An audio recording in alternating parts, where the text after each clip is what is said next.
Seize Them is a movie I heard nothing about. I haven't heard any of my YouTube peers as of this video talk about this outing, so I was curious to see what this was around. And after finishing this movie, yeah, this was a stinker.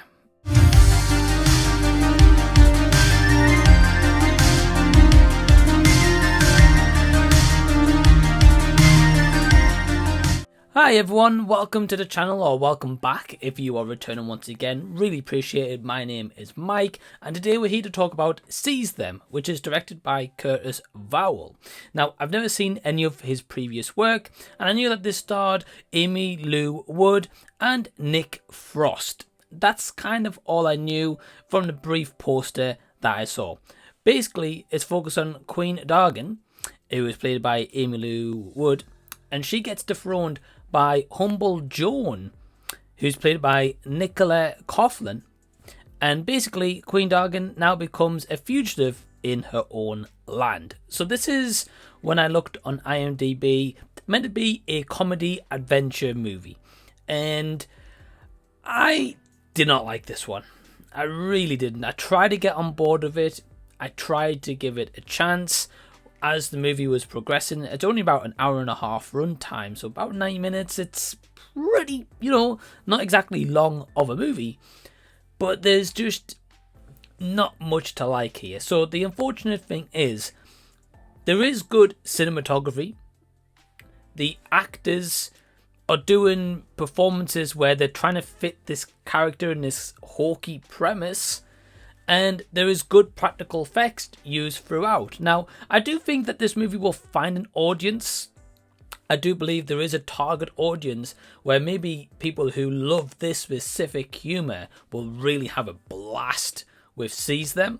But unfortunately, the humour for me didn't land at all. I'll be honest, I didn't have one chuckle throughout, and I really wanted to. I wanted to really get engrossed and, really enveloped with the movie, and really just have the emotional beats and plot points the movie is trying to go for in its 3-act structure, but I didn't get any of those at any time. As I mentioned, the actors and actresses involved are doing the jobs, of course, they're paid to do, but they're also doing these characters in the way that it's been written for them. But this script sounds almost as if it's trying to be too fancy for what it really needs to be, because it's kind of set in the backdrop of the dark ages of Britain and around that timepiece, and I just don't feel like it is doing that. Of course, there is modern slang in an older time, and I just don't think the script works well. I think it's quite messy, if I'm being honest, because you've got where these characters are, again, modern dialogue, but then they've got a lot of time where, again, it's set against this different backdrop. Now, that can work depending on the script, depending on the acting, and depending on the story, but the story is not solid enough. It really, really wasn't. It felt as if they were trying too hard to be funny and try to create this story that ultimately wasn't entertaining, and it's just a mess. It really, really is. That's all I can kind of really sum this up as. I'm not going to take up too much of your time.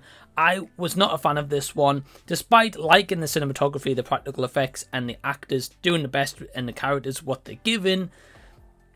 Yeah, I can't recommend it, guys. So my overall score for Seize Them is a 1.5 out of 5 stars.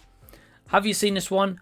Are you going to check it out? Are you going to wait for streaming? Let me know down below in the comment section so we can continue the discussion down there. If you've enjoyed this review, certainly give it a thumbs up. Feel free to subscribe to the channel by clicking the red button down below. Big thanks to all my awesome Patreons who help to really support the channel. You can join Patreon yourself today by only £2 per month. Links down below in the description box. Get access to early videos and exclusives you won't see here on YouTube. But until the next time that I see you guys, I'll be seeing you later.